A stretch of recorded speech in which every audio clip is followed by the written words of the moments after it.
ਅੱਜ ਦੀ ਜਿਹੜੀ ਸਾਰੀ ਇਕਨੋਮੀ ਹੈ ਉਹ ਸੈਂਟਰਲਾਈਜੇਸ਼ਨ ਦੇ ਪ੍ਰਿੰਸੀਪਲਸ ਤੇ ਚੱਲ ਰਹੀ ਹੈ ਕਿ ਸਾਰਾ ਟੈਕਸ ਪਹਿਲੇ ਦਿੱਲੀ ਨੂੰ ਤੋਰੋ ਤੇ ਮੁੜ ਕੇ ਉਹਨਾਂ ਕੋਲ ਮੰਗਣ ਜਾਓ। ਕਿਉਂ ਕਿ ਚੰਡੀਗੜ੍ਹ 'ਚ ਬੈਠੀ ਜਿਹੜੇ ਹੈਗੇ ਆ ਮਿਨਿਸਟਰ ਜਾਂ ਜਿਹੜੇ ਲੋਕ ਨੇ ਉਹ ਜ਼ਿਆਦਾ ਕੰਪੀਟੈਂਟ ਨੇ ਵੀ ਪਿੰਡਾਂ ਦਾ ਡਰੇਨੇਜ ਸਿਸਟਮ ਕੀ ਹੋਣਾ ਚਾਹੀਦਾ।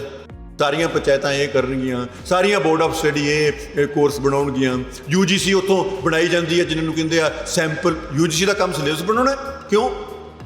UGC ਦਾ ਕੰਮ ਗ੍ਰਾਂਟਾਂ ਦੇਣਾ ਸੀ, ਉਹ ਗ੍ਰਾਂਟਾਂ ਦੇ ਨਾਲ ਨਾਲ ਸਾਨੂੰ ਸਿਲੇਬਸ ਵੀ ਤੋਲ ਕੇ ਭੇਜ ਰਹੇ ਆ। ਇੱਕ ਪਾਸੇ ਅਸੀਂ ਆਪਣਾ ਸੰਵਿਧਾਨ ਪੜ੍ਹਦੇ ਹਾਂ, ਆਪਣੀਆਂ ਕਾਨੂੰਨ ਦੀਆਂ ਧਾਰਾਵਾਂ ਪੜ੍ਹਦੇ ਹਾਂ, ਸਾਨੂੰ ਇੰਨੇ ਅਧਿਕਾਰ ਨੇ ਵੀ ਜੇ ਪੁਲਿਸ ਨੇ ਸਾਨੂੰ ਫੜਨਾ ਆ ਤੇ ਉਹ ਵਾਰੰਟ ਲੈ ਕੇ ਆਊਗੀ, ਸਾਨੂੰ ਇੰਨੇ ਘੰਟੇ ਤੋਂ ਬਾਅਦ ਉਹ ਬਿਠਾ ਨਹੀਂ ਸਕਦੀ, ਇਹ ਨਹੀਂ ਕਰ ਸਕਦੀ, ਉਹ ਨਹੀਂ ਕਰ ਸਕਦੀ। ਦੂਜੇ ਪਾਸੇ ਕਹਿੰਦੇ ਆ ਵੀ ਜੇ ਉਹ UAPA ਲਾਉਣਾ ਆ ਤੇ ਜਿੰਨਾ ਚਿਰ ਮਰਜ਼ੀ ਕਿਸੇ ਨੂੰ ਤੁਸੀਂ ਜੇਲ੍ਹ 'ਚ ਰੱਖੋ, ਉਹ ਸਾਲ ਭਰ ਉਹਨੂੰ ਕੋਈ ਸੁਣਵਾਈ ਕਿਉਂ ਨਹੀਂ ਵੀ।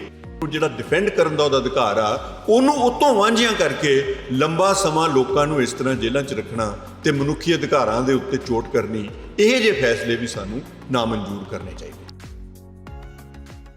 ਪੰਜਾਬੀ ਯੂਨੀਵਰਸਿਟੀ ਜਿਹੜੀਆਂ ਇੱਥੇ ਕੁਝ ਪਰੰਪਰਾਵਾਂ ਨੇ, ਟ੍ਰੈਡੀਸ਼ਨਸ ਨੇ, ਉਹਨਾਂ 'ਚੋਂ ਸਭ ਤੋਂ ਵਧੀਆ ਗੱਲ ਇਹ ਹੈ ਕਿ ਵੱਖ-ਵੱਖ ਪੱਧਰ 'ਤੇ ਅਕਾਦਮਿਕ ਪ੍ਰੋਗਰਾਮ ਕਰਾਏ ਜਾਂਦੇ ਆ, ਡਿਸਕਸ਼ਨ ਹੁੰਦੀ ਹੈ, ਮੁੱਦਿਆਂ 'ਤੇ ਗੱਲ ਹੁੰਦੀ ਹੈ, ਅਤੇ ਉਹਦੇ 'ਚ ਇਹ ਨਹੀਂ ਹੁੰਦਾ ਕਿ ਸਾਰੇ ਪ੍ਰੋਗਰਾਮ ਜਿਹੜੇ ਹੈ ਉਹਨਾਂ ਦਾ ਆਯੋਜਨ ਜਿਹੜਾ ਉਹ ਵਿਭਾਗ ਜਾਂ ਪ੍ਰੋਫੈਸਰ ਕਰਨ। ਜਦੋਂ ਵਿਦਿਆਰਥੀ ਰਲ ਕੇ ਜਾਂ ਖੋਜਾਰਥੀ ਰਲ ਕੇ ਕੋਈ ਕੰਮ ਕਰਦੇ ਹੈ, ਉਹ ਮੈਨੂੰ ਬਹੁਤ ਚੰਗਾ ਲੱਗਦਾ। ਅਤੇ ਗੋਸ਼ਟ ਦੇ ਜਿਹੜੇ ਪ੍ਰੋਗਰਾਮ ਆ ਉਹ ਉਸ ਕੜੀ 'ਚ ਆਉਂਦੇ ਹੈ ਔਰ ਇਸ ਕਰਕੇ ਵਧੀਆ ਹੁੰਦੇ ਆ, ਅੱਛੀ ਵਿਚਾਰ ਚਰਚਾ ਹੁੰਦੀ। ਪਹਿਲੀ ਗੱਲ ਤਾਂ ਮੈਂ ਇਹਨਾਂ ਨੂੰ ਵਧਾਈ ਦਿੰਦਾ ਜਿਹੜਾ ਇਹਨਾਂ ਨੇ ਪ੍ਰੋਗਰਾਮ ਔਰਗੇਨਾਈਜ਼ ਕੀਤਾ ਅਤੇ ਬਹੁਤ ਸਾਰੇ ਵਿਦਵਾਨਾਂ ਨੂੰ ਸੱਦਿਆ ਜਿਨ੍ਹਾਂ ਨੇ ਆਪਣੇ ਵਿਚਾਰ ਤੁਹਾਡੇ ਨਾਲ ਸਾਂਝੇ ਕਰਨੇ। ਮੈਂ ਕੋਈ ਲੰਮੀ ਗੱਲ ਨਹੀਂ ਕਰਨੀ। ਗੱਲ ਇਹ ਹੈ ਕਿ ਫੈਸਲੇ ਕਿਵੇਂ ਲਏ ਜਾਣ। ਮੇਰੀ ਕੋਸ਼ਿਸ਼ ਇਹ ਹੈ ਵੀ ਮੈਂ ਉਹ ਗੱਲ ਕਰਾਂ ਜਿਹੜੀ ਇਹਨਾਂ ਵਿਦਵਾਨਾਂ ਨੇ ਨਹੀਂ ਕਰਨੀ, ਪਰ ਮੈਨੂੰ ਨਹੀਂ ਪਤਾ, ਇਹ ਗੇਮ ਥਿਊਰੀ ਮੈਨੂੰ ਕਰਨੀ ਪੈ ਰਹੀ ਹੈ ਕਿਉਂਕਿ ਮੇਰੇ ਕੋਲ ਸਭ ਨੂੰ ਸੁਣਿਆ ਨਹੀਂ ਜਾਣਾ। ਅਤੇ ਮੈਂ ਤਾਂ ਸਿਰਫ ਇੱਕ ਗੱਲ ਕਹਿਣੀ ਚਾਹੁੰਦਾ ਕਿ ਜਿਹੜਾ ਸਮਾਜ ਆ ਜਾਂ ਜਿਹੜੀ ਦੁਨੀਆ ਹੈ ਮਨੁੱਖ ਦੀ ਜਿਹੜੀ ਦੇ ਘੇਰੇ 'ਚ ਆਉਂਦੀ ਹੈ, ਉਹਦੇ 'ਚ ਅਸੀਂ ਪਿੰਡਾਂ, ਸ਼ਹਿਰਾਂ, ਕਸਬਿਆਂ, ਸੂਬਿਆਂ, ਜ਼ਿਲ੍ਹਿਆਂ, ਤਹਿਸੀਲਾਂ, ਇਹਨਾਂ 'ਚ ਵੰਡੇ ਹੋਏ। ਅਤੇ ਹਮੇਸ਼ਾ ਇਸ ਤਰ੍ਹਾਂ ਲੱਗਦਾ ਵੀ ਫੈਸਲੇ ਕਿਤੇ ਉੱਪਰ ਹੋ ਰਹੇ ਅਤੇ ਉਹ ਸਾਡੇ 'ਤੇ ਲਾਗੂ ਹੋ ਰਹੇ। ਸੋ ਜੇ ਇਹ ਸਵਾਲ ਪੁੱਛਿਆ ਜਾਵੇ ਵੀ ਫੈਸਲੇ ਕਿਵੇਂ ਲਏ ਜਾਣ, ਅਤੇ ਮੈਂ ਇਹ ਕਹਾਂਗਾ, ਇੱਕੋ ਹੀ ਗੱਲ ਮੈਂ ਤੁਹਾਡੇ ਨਾਲ ਕਰਨੀ, ਜ਼ਿਆਦਾ ਨਹੀਂ ਕਰਨੀ ਹੈ, ਕਿ ਜਿਸ ਪੱਧਰ 'ਤੇ ਮਨੁੱਖ ਜੀ ਰਿਹਾ ਹੈ, ਜਿਸ ਪੱਧਰ 'ਤੇ ਉਹ ਆਰਗੇਨਾਈਜ਼ਡ ਹੈ, ਫੈਸਲੇ ਉਸ ਪੱਧਰ 'ਤੇ ਲੈਣ ਦੀ ਵੱਧ ਤੋਂ ਵੱਧ ਕੋਸ਼ਿਸ਼ ਕੀਤੀ ਜਾਵੇ।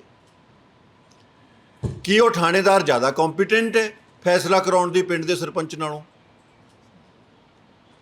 ਕੀ ਚੰਡੀਗੜ੍ਹ 'ਚ ਬੈਠੀ ਜਿਹੜੇ ਹੈਗੇ ਆ ਮਿਨਿਸਟਰ ਜਾਂ ਜਿਹੜੇ ਲੋਕ ਨੇ ਉਹ ਜ਼ਿਆਦਾ ਕੰਪੀਟੈਂਟ ਨੇ ਵੀ ਪਿੰਡਾਂ ਦਾ ਡਰੇਨੇਜ ਸਿਸਟਮ ਕੀ ਹੋਣਾ ਚਾਹੀਦਾ?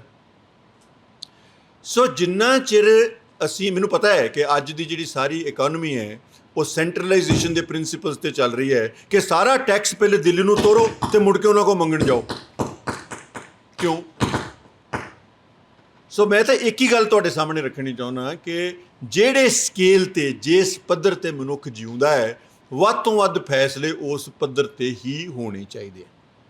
ਉਹ ਕਿਵੇਂ? ਔਰ ਗੱਲ ਸਾਰੀ ਇਹ ਤੋਂ ਉਲਟ ਚੱਲ ਰਹੀ ਹੈ ਕਿ ਸਾਰੇ ਫੈਸਲੇ ਉੱਪਰੋਂ ਹੋ ਕੇ ਥੱਲੇ ਨੂੰ ਆ ਰਹੇ ਹੈ। ਮੈਂ ਕਹਿਣਾ ਵੀ ਥੱਲਿਓਂ ਹੋ ਕੇ ਉੱਪਰ ਨੂੰ ਜਾਣੇ ਚਾਹੀਦੇ ਆ। ਜੇ ਕੋਈ ਪਿੰਡ ਬਹੁਤ ਹੀ ਇਹੋ ਜਿਹਾ ਫੈਸਲਾ ਕਰ ਲੈਂਦਾ ਕਿ ਜਿਹੜਾ ਬਾਕੀ ਦੇ ਸਮਾਜ ਨੂੰ ਨਹੀਂ ਮਨਜ਼ੂਰ, ਅਤੇ ਫਿਰ ਅਸੀਂ ਉੱਥੇ ਪਰੇ ਭੇਜੀਏ ਹੋਰ 10-20 ਸਰਪੰਚ ਜਿਹੜੇ ਸਿਆਣੇ, ਉਹਨਾਂ ਨੂੰ ਭੇਜੀਏ ਵੀ ਇਹ ਤੁਸੀਂ ਕੀ ਕਰ ਰਹੇ ਹੋ ਆਪਣੇ ਪਿੰਡ 'ਚ। ਆਪਾਂ ਕੋਈ ਇਹੋ ਜਿਹਾ ਕੰਮ ਕਰੀਏ ਜਿਹੜਾ ਸਮਾਜ ਨੂੰ ਅੱਗੇ ਲੈ ਕੇ ਜਾਵੇ।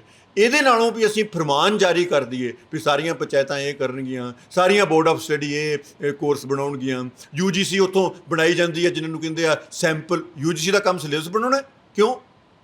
UGC ਦਾ ਕੰਮ ਗ੍ਰਾਂਟਾਂ ਦੇਣਾ ਸੀ, ਉਹ ਗ੍ਰਾਂਟਾਂ ਦੇ ਨਾਲ ਨਾਲ ਸਾਨੂੰ ਸਿਲੇਬਸ ਵੀ ਤੋਲ ਕੇ ਭੇਜ ਰਹੇ ਹੈ।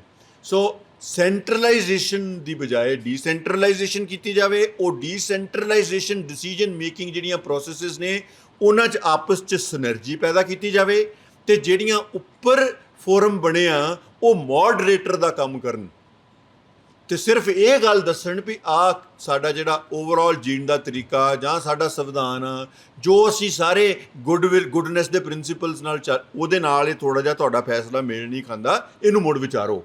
ਨਾ ਕਿ ਇਹ ਵੀ ਫੈਸਲੇ ਹੀ ਸਾਰੇ ਉੱਪਰੋਂ ਕਰਕੇ ਥੱਲੇ ਨੂੰ ਭੇਜੇ ਜਾਣ। ਪਹਿਲੀ ਗੱਲ ਤੇ ਦੂਸਰੀ ਗੱਲ ਇਹ ਹੈ ਕਿ ਜਿੰਨੀਆਂ ਮਰਜ਼ੀ ਤੁਸੀਂ ਵਿਚਾਰਧਾਰਾਵਾਂ ਲੈ ਲਓ, ਮਨੁੱਖ ਦੇ ਜਿਹੜੇ ਬੇਸਿਕ, ਜਿਨ੍ਹਾਂ ਨੂੰ ਅਸੀਂ ਹਿਊਮਨ ਰਾਈਟਸ ਕਹਿੰਦੇ ਜਾਂ ਮਨੁੱਖੀ ਅਧਿਕਾਰ ਕਹਿੰਦੇ ਆ, ਉਹਨਾਂ ਨੂੰ ਕੋਈ ਨਹੀਂ ਕਹਿੰਦਾ ਵੀ ਇਹ ਨਹੀਂ ਹੋਣੇ ਚਾਹੀਦੇ। ਹਰ ਮਨੁੱਖ ਦੇ ਅਧਿਕਾਰ ਨੇ, ਮਨੁੱਖੀ ਅਧਿਕਾਰ ਨੇ, ਜਿਹੜੇ ਹੋਰ ਕਿਸੇ ਮਨੁੱਖ ਦੇ ਅਧਿਕਾਰਾਂ 'ਚ ਦਖਲ ਨਹੀਂ ਦਿੰਦੇ। ਉਹਨਾਂ ਦੇ ਉੱਤੇ ਜਿਹੜੇ ਫੈਸਲੇ ਚੋਟ ਕਰਦੇ ਆ, ਉਹ ਫੈਸਲੇ ਨਹੀਂ ਮਨਜ਼ੂਰ ਹੋਣੇ ਚਾਹੀਦੇ, ਉਹ ਨਹੀਂ ਲੈਣੇ ਚਾਹੀਦੇ। ਕਿਉਂਕਿ ਵੇਖੋ ਜੀ, ਗੱਲ ਹੈ ਵੀ ਇੱਕ ਪਾਸੇ ਅਸੀਂ ਆਪਣਾ ਸੰਵਿਧਾਨ ਪੜ੍ਹਦੇ ਹਾਂ, ਆਪਣੀਆਂ ਕਾਨੂੰਨ ਦੀਆਂ ਧਾਰਾਵਾਂ ਪੜ੍ਹਦੇ ਹਾਂ, ਸਾਨੂੰ ਇੰਨੇ ਅਧਿਕਾਰ ਨੇ ਵੀ ਜੇ ਪੁਲਿਸ ਨੇ ਸਾਨੂੰ ਫੜਨਾ ਆ ਤੇ ਉਹ ਵਾਰੰਟ ਲੈ ਕੇ ਆਊਗੀ, ਸਾਨੂੰ ਇੰਨੇ ਘੰਟੇ ਤੋਂ ਬਾਅਦ ਉਹ ਬਿਠਾ ਨਹੀਂ ਸਕਦੀ, ਇਹ ਨਹੀਂ ਕਰ ਸਕਦੀ, ਉਹ ਨਹੀਂ ਕਰ ਸਕਦੀ। ਦੂਜੇ ਪਾਸੇ ਕਹਿੰਦੇ ਆ ਵੀ ਜੇ ਉਹ UAPA ਲਾਉਣਾ ਆ ਤੇ ਜਿੰਨਾ ਚਿਰ ਮਰਜ਼ੀ ਕਿਸੇ ਨੂੰ ਤੁਸੀਂ ਜੇਲ੍ਹ 'ਚ ਰੱਖੋ, ਉਹ ਸਾਲ ਭਰ ਉਹਨੂੰ ਕੋਈ ਸੁਣਵਾਈ ਕਿਉਂ ਨਹੀਂ ਵੀ? ਉਹ ਵੀ ਮਨੁੱਖ ਹੈ, ਉਹਦਾ ਵੀ ਅਧਿਕਾਰ ਹੈ। ਜਿਹੜਾ ਵੀ ਉੱਤੇ ਦੋਸ਼ ਹੈ, ਤੁਸੀਂ ਆਪਣੀਆਂ ਅਦਾਲਤਾਂ ਛੇਤੀ ਕਰੋ। ਤੁਸੀਂ ਜੇ ਦੇਸ਼ ਨੂੰ ਖਤਰਾ ਹੈ ਤੇ ਦੇਸ਼ ਸਪੈਸ਼ਲ ਅਦਾਲਤ ਲਾਵੇ, ਛੇਤੀ ਸੁਣਵਾਈ ਕਰੇ, ਜੋ ਉਹਦਾ ਕਰਨਾ ਕਰੋ। ਪਰ ਜਿਹੜਾ ਉਹਦਾ ਆਪਣੇ ਆਪ ਨੂੰ, ਉਹਦਾ ਅਧਿਕਾਰ ਆ ਆਪਣੇ ਆਪ ਨੂੰ ਜਿਹੜਾ ਡਿਫੈਂਡ ਕਰਨ ਦਾ ਉਹਦਾ ਅਧਿਕਾਰ ਆ, ਉਹਨੂੰ ਉਤੋਂ ਵਾਂਝਿਆਂ ਕਰਕੇ ਲੰਬਾ ਸਮਾਂ ਲੋਕਾਂ ਨੂੰ ਇਸ ਤਰ੍ਹਾਂ ਜੇਲ੍ਹਾਂ 'ਚ ਰੱਖਣਾ ਤੇ ਮਨੁੱਖੀ ਅਧਿਕਾਰਾਂ ਦੇ ਉੱਤੇ ਚੋਟ ਕਰਨੀ, ਇਹ ਜਿਹੇ ਫੈਸਲੇ ਵੀ ਸਾਨੂੰ ਨਾਮਨਜ਼ੂਰ ਕਰਨੇ ਚਾਹੀਦੇ। ਸੋ ਮੈਂ ਇੱਥੇ ਆਪਣੀ ਗੱਲ ਮੁਕਾ ਰਿਹਾ। ਦੋ ਹੀ ਮੈਂ ਗੱਲਾਂ ਤੁਹਾਡੇ ਨਾਲ ਕੀਤੀਆਂ, ਡੀਸੈਂਟਰਲਾਈਜੇਸ਼ਨ ਤੇ ਮਨੁੱਖੀ ਅਧਿਕਾਰਾਂ ਦੇ ਵਿਰੁੱਧ ਫੈਸਲੇ ਨਹੀਂ ਹੋਣੇ ਚਾਹੀਦੇ। ਸੋ ਇੰਨੀ ਗੱਲ ਨਾਲ ਮੈਂ ਆਪਣੀ ਗੱਲ ਖਤਮ ਕਰਦਾ। ਵਿਦਵਾਨਾਂ ਨੇ ਅੱਗੇ ਗੱਲਾਂ ਕਰਨੀਆਂ ਨੇ ਤੇ ਮੈਂ ਕੋਸ਼ਿਸ਼ ਕਰਾਂਗਾ ਵੀ ਮੈਂ ਰਿਕਾਰਡਿੰਗ ਦੇ ਵਿੱਚੋਂ ਸੁਣਾ ਕਿ ਸਾਰਿਆਂ ਨੇ ਕੀ ਕਿਹਾ। ਬਹੁਤ ਵਧੀਆ ਤੁਸੀਂ ਪੈਨਲ ਬਣਾਇਆ ਹੈ ਤੇ ਮੈਨੂੰ ਦੱਸਿਓ ਕੀ ਇਹਦੇ ਚੋਂ ਨਤੀਜਾ ਤੁਹਾਡਾ ਨਿਕਲਦਾ ਹੈ। ਬਹੁਤ ਬਹੁਤ ਧੰਨਵਾਦ।